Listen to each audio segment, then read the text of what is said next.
शब्दों के मेल से बना है अ और व्यय। व्यय का मतलब होता है खर्च, और ये अ क्या है, उपसर्ग लगा है, और जब अ उपसर्ग लग गया है तो ये होगा अव्यय, जो व्यय नहीं होता है। इनका शाब्दिक अर्थ होगा जो व्यय नहीं होता है। व्यय का मतलब है जो खर्च नहीं होता है। और हिंदी भाषा के अंदर बात करें तो वे शब्द जिनको जो खर्च नहीं होते हैं, अर्थात वे शब्द जिनके ऊपर ना तो लिंग का कोई असर पड़ता है, न काल का असर पड़ता है, न वचन का असर पड़ता है, न कारक का, और न ही पुरुष का। ठीक है ना, यानी इनका कोई असर इनके ऊपर नहीं पड़ता है। वे सभी शब्द क्या कहलाएंगे साथियों, अव्यय कहलाएंगे। न लिंग के अनुसार बदलते हैं, काल के अनुसार, वचन के अनुसार, कारक के अनुसार और पुरुष के अनुसार वो नहीं बदलते हैं। वो सारे के सारे शब्द क्या कहलाएंगे, अव्यय। और अव्यय का दूसरा नाम है अविकारी शब्द। क्या नाम है साथियों, अविकारी। यानी जो अव्यय है ना वही अविकारी है। अविकारी का मतलब होता है जिसके अंदर विकार नहीं होता है। विकार का मतलब होता है परिवर्तन नहीं होता है। अतः ये अपरिवर्तनशील शब्द भी कहलाते हैं। क्या कहलाते हैं साथियों, अपरिवर्तनशील।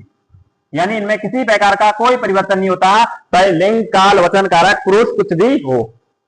इसलिए इन शब्दों को क्या कहेंगे, अव्यय कहेंगे या अविकारी शब्द कहेंगे। जैसे साथियों ये वाक्य, मैं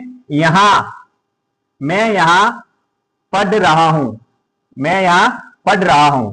ठीक है साथियों।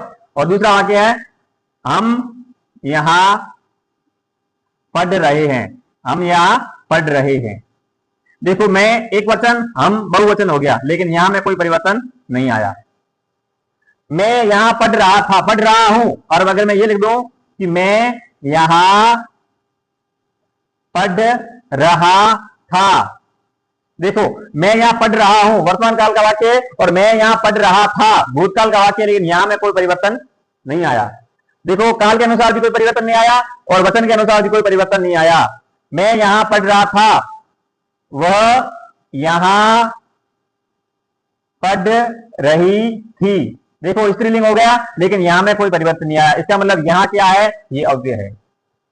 तो अब अव्यय की परिभाषा आपको समझ में आ गई कि वे शब्द जो लिंग, काल, वचन, कारक, पुरुष के अनुसार परिवर्तित नहीं होते हैं, सदा एक ही स्थिति में रहते हैं, एक जैसे रहते हैं, ऐसे सारे शब्द अव्यय कहलाते हैं। और अव्यय ही अविकारी शब्द होता है।